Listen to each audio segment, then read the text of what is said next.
نماز کے لیے جو ٹخنوں کو ظاہر کرنے کے لیے بعض کا فولڈ کرتے ہیں تو وہ سمجھیں کہ مکروہ تحریمی میں جا رہے ہیں۔ ٹخنے ظاہر کرنا یعنی ٹخنوں سے اوپر شلوار تہمد وغیرہ رکھنا یہ سنت ہے۔ اگر کوئی نیچے رکھتا ہے اور تکبر وغیرہ کی نیت نہیں ہے تو یہ خلاف سنت مکروہ تنزیہی عمل ہوا، نماز ہو جائے گی۔ اس نماز کو لوٹانا یعنی دوبارہ پڑھنا یہ واجب نہیں۔ لیکن اگر کوئی شخص اس کی جگہ ٹخنے ظاہر کرنا یعنی ٹخنوں سے اوپر شلوار رکھنے کے لیے نیفے سے فولڈ کرتے ہیں، اور اسی طرح بعد پینٹ کو نیچے سے فولڈ کرتے ہیں اور ان کو ٹخنوں سے اوپر لے آتے ہیں، تو یہ جو فولڈ کرنا ہے نا یہ مکروہ تحریمی عمل ہے۔ رسول اللہ صلی اللہ علیہ وآلہ وسلم کی حدیث مبارکہ ہے کہ مجھے حکم دیا گیا ہے کہ 7 ہڈیوں پر میں سجدہ کروں، مجھے حکم دیا گیا 7 ہڈیوں پر سجدہ کروں۔ وہ 7 ہڈیاں کون سی ہیں؟ 2 یہ ہاتھ، گھٹنے، 2 پاؤں اور یہ پیشانی۔ پیشانی کا لگنا زمین پر یہ فرض، اور ناک کا لگنا، ناک کی ہڈی کا لگنا یہ واجب۔ تو یہ 7 ہڈیاں ہوئیں۔ فرمایا مجھے حکم دیا گیا 7 ہڈیوں پر سجدہ کروں اور اپنے بالوں اور کپڑوں کو نہ سمیٹوں۔ بال بھی یعنی جیسے چٹیا وغیرہ یا اس طرح کو بنانا، کپڑے بھی نہ سمیٹوں۔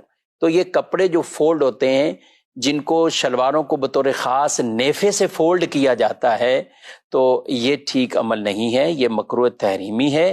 اسی طرح پینٹ اگر کوئی نیچے سے بھی فولڈ کرتا ہوا اوپر رکھ لیتا ہے تو یہ بھی مکروہ تحریمی عمل ہے۔ وہ نماز کو واجب الاعادہ بنا دیں گے، یعنی وہ نمازیں واجب الاعادہ ہو جائیں گی، ان کو دوبارہ پڑھنا واجب ہو جائے گا۔ اگر کسی کی شلوار یا پینٹ بڑی ہے تو اسے چاہیے کہ پھر اولاً تو یہ چاہیے کہ ہونی اتنی چاہیے کہ ٹخنے ظاہر ہو جائیں، لیکن اگر ہے بڑی تو پھر وہ نارملی چھوڑ دے، یعنی ان کو فولڈ نہ کرے، نہ نیچے سے کرے نہ نیفے سے کرے، تاکہ ایسا نہ ہو کہ مکروہ تنزیہی سے تو بچ رہا ہے لیکن مکروہ تحریمی کے عمل میں پڑ رہا ہے۔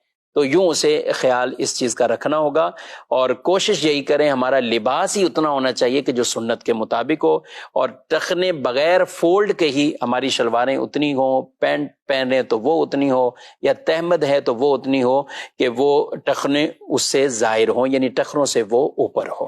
اس چیز کا خیال اگر نمازی حضرات رکھیں گے، ہم بکثرت شہروں کے اندر جو افراد رہتے ہیں تو وہ پینٹ کے ساتھ یہی معاملہ کرتے ہیں، عام حالت میں پینٹ نیچے ہوتی ہے اور نماز کے لیے اس کو فولڈ کر کے کوئی آدھی پنڈری پہ کوئی پتہ نہیں کہاں لے کے جا رہا ہوتا ہے، تو ان کی نمازیں مکروہ تحریمی ہو رہی ہوتی ہیں۔ یہ خود بھی مسئلہ سمجھنا چاہیے اور اپنے دوسرے بھائیوں تک بھی اس مسئلے کو پہنچانا چاہیے۔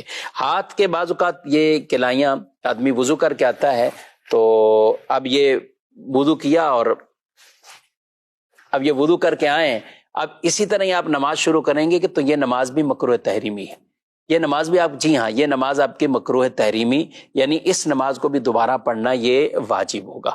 ہاں کوئی ایک آدھا بل ہوتا ہے بعض اوقات وہ رہ جاتا ہے ان آستینوں کا، تو اس سے نماز مکروہ تحریمی نہیں ہوتی۔ اب مثال کے طور پہ یہ ہیں، اب کسی کی یہ ایک بل ہے اور یہ ہاف کلائی تک بھی نہیں ہے، یعنی آدھی کلائی سے تک، آدھی کلائی سے کم ہے، تو یہ معافی کی صورت ہے، یہ عفو ہے، یہ معاف ہے۔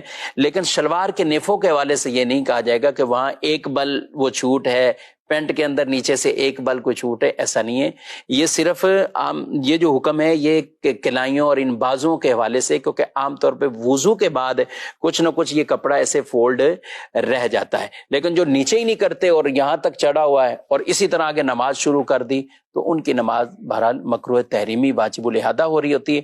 یہ دین کے مسائل جب ہم سیکھیں گے، سمجھیں گے، اور نماز کو جیسا حکم ہے ویسا پڑھنا ہے۔ جی ہاں، فرمایا جس نے وضو کیا ویسا جیسا حکم تھا اور نماز پڑھی ویسے جیسا حکم تھا، اس کے گناہ اللہ بخش دیتا ہے۔ تو بخشش بھی چاہیے، تو ان احکامات کو پورا کما حقہ ہمیں بجا لانا یہ بہت اہم اور ضروری ہے۔ اللہ پاک مجھے آپ کو عمل کی توفیق عطا فرمائے۔